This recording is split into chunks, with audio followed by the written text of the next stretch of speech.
I can remember one of the earliest meetings of this group when we started talking about what's the bottom line, what's non-negotiable, why are we here? And I can remember the Democrats saying, whatever we write has to be fair and protect American workers.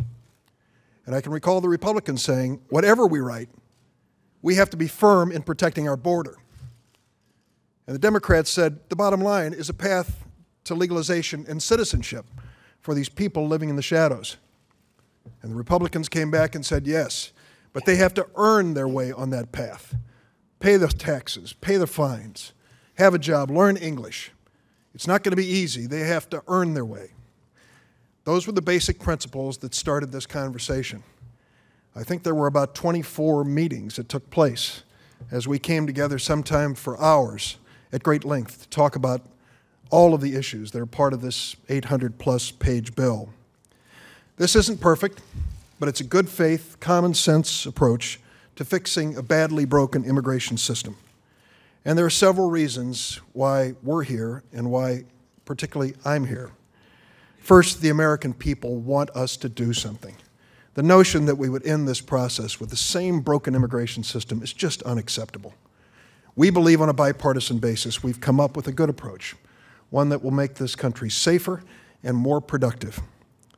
But second, I want to say a word about an issue that touches my heart because it's one that I've been working on for more than 12 years, and that's the DREAM Act. This is an issue which means the world to me and to so many young people across this country. And I want to thank my colleagues here because that evening that we set aside for the DREAM Act was a pretty short meeting. Everybody said it's time. It is time. And the reason that it's time is not because just it's a good idea and there's wisdom behind it, but because we've all come to know the dreamers, those young people brought to this country by their parents with no decision in the process, those young people who are now stepping forward.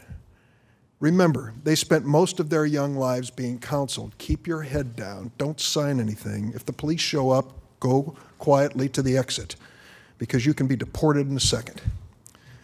But having learned that as children, they came to realize that to be part of this political process, they had to do exactly the opposite.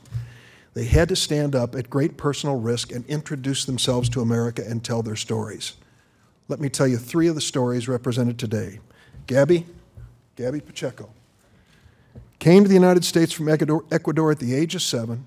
She was the highest-ranked junior ROT student in her high school. She served as president of Florida's junior college student government. 3 years ago, Gaby and 3 other dreamers walked all the way from Miami, Florida to Washington, D.C., 1,500 miles to build support for the DREAM Act. And along the way, they were joined by hundreds of young people, some dreamers and some just young people and supporters. They called their trip the Trail of Dreams. Gaby, thank you.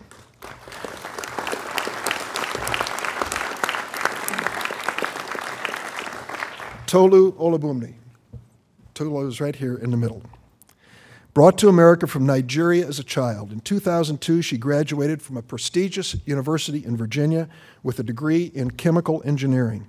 It's been 10 years since Tolu graduated. She has yet to work a day as a chemical engineer because she is undocumented. Tolu, thank you for being here today. And Lorella Praeli. Lorella? There's Lorella. Lorella was brought to the United States from Peru as a child. She graduated summa cum laude from Quinnipiac University with a BA in political science and sociology.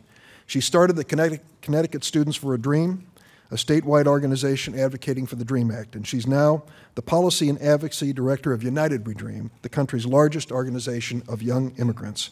All 3 of these young women have dedicated themselves full-time to helping pass a comprehensive immigration reform, not just to help themselves, but to help mom and dad and their brothers and sisters.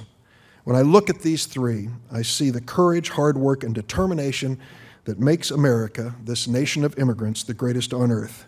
Someday in the not-too-distant future, it's my prayer, when our immigration reform law becomes the law of the land, that I can attend the naturalization ceremonies and watch these young people swear an oath of allegiance to this country that is their home.